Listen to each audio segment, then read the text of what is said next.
At one point in this game, it was 92-90 with 9:50 to go. It was close. Then all of a sudden, the Draymond factor kicked in. The defense stepped up, and that was all she wrote. The Dubs get a win in Game 1. Our post-game coverage begins right now here in Atlanta in our studios. Casey Stern, Antoine Jameson, Karan Butler. And, guys, at the end, we get what we thought we would get. But it wasn't as easy as the score would say through 3.5, 4 quarters almost. No, 3.5 quarters, Portland did everything possible to stay into the game. But we all know the playoffs is what you do down the stretch. And when Golden State defense turned it up a notch, Portland could not match the intensity. They didn't have the supporting cast to help out Damian Lillard and C.J. McCollum. So they did a great job elevating their defensive play. They're a top 10 team defensively. They're accustomed to this playoff atmosphere. But like you said, Portland did an unbelievable job for 3 quarters, but you have to play 48 minutes of basketball. Absolutely. And, you know, sometimes they say your best defense is your offense, and we saw that from the backcourt of the Portland Trailblazers, you know, for 3 quarters. But, you know, coming into the 4th quarter, Draymond Green, I think the effort, the energy that he displayed out there, I think they felt off that momentum. What better place to feed that momentum and that energy than Oracle? And, you know, all the guys just followed.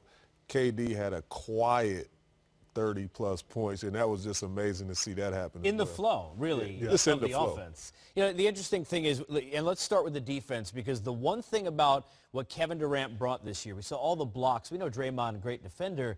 There was more of a feel of that defense that first part of the season. Go to the end of this game. Karan, 9:50 left. The lead was 2. Over the next 9 minutes, Damian Lillard had 2 points. And as a team, in the entire 4th quarter, the Trailblazers had 1 assist. What does that tell you about the lockdown defense and what they were doing to Dame at the end defensively? I think they just hang their hat on defense. They know that's where it's at. They don't have a problem scoring points. They got 3 of some of the best scorers in all of basketball. But in order to win it all, to win the championship, you got to do it on the opposing end, and that's the defensive end, and that's what they hanging their hat on. You know, you looked at some of the plays when this game started to turn. JaVale McGee is in the game, big block on Harkless, diving on the floor. Huge. Steph Curry pumped up. The energy started to kind of ramp to a level. It seemed like Portland, we've seen a lot of that lately, Antoine, over the last 3 weeks, but it seemed like they couldn't necessarily get to the level where the Dubs were down the stretch here. You know, impossible to get to that level, a difficult place to play in.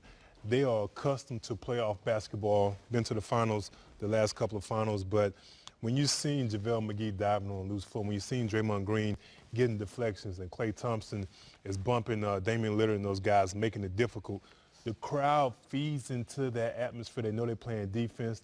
They're letting them know that we appreciate the effort that you guys are giving, especially it being a close game. They might not expect it to be that close for that long, but when that energy level start going up and they start playing defense, and that defense leads to easy opportunities on the offensive end. You've seen deflections, you've seen block shots, create easy opportunities for Stephen Curry to hit threes, or Kevin Durant in transition. Absolutely. It makes it that much funner to watch, and it makes it that much funner to be out there participating in it as well. Well, we saw the backcourt of the Blazers in this game, too. With that, let's look at the highlight, because let's not lie, they were in it as well. 41 from C.J. McCollum, tying Kyrie and LeBron, the most scored during the Kerr era, against the Dubs in the playoffs. And early, Kevin Durant, fast break, going the other way. The dunk to put him up by 2. Things look good. And then it was C.J. timing. Look, Karan, we know he could score in bunches, and he did that early in this game. Absolutely. He's just a pleasure to watch, you know. Whether it's scoring mid-range, long-range, off the dribble, he can do it all, man, and he's a perfect complement to Dame Dot. Step back there. He's not done. He can slip through the defense, too. There's 1, 2, 3, and to the glass and in. Missed the free throw, and then the catch in transition, and here is another floater. You were known for those. I did a great job not only shooting jumpers, but in transition, being shifty, knocking down the floater right. 27.5 would tie a franchise record, but Dame not done from basically half court.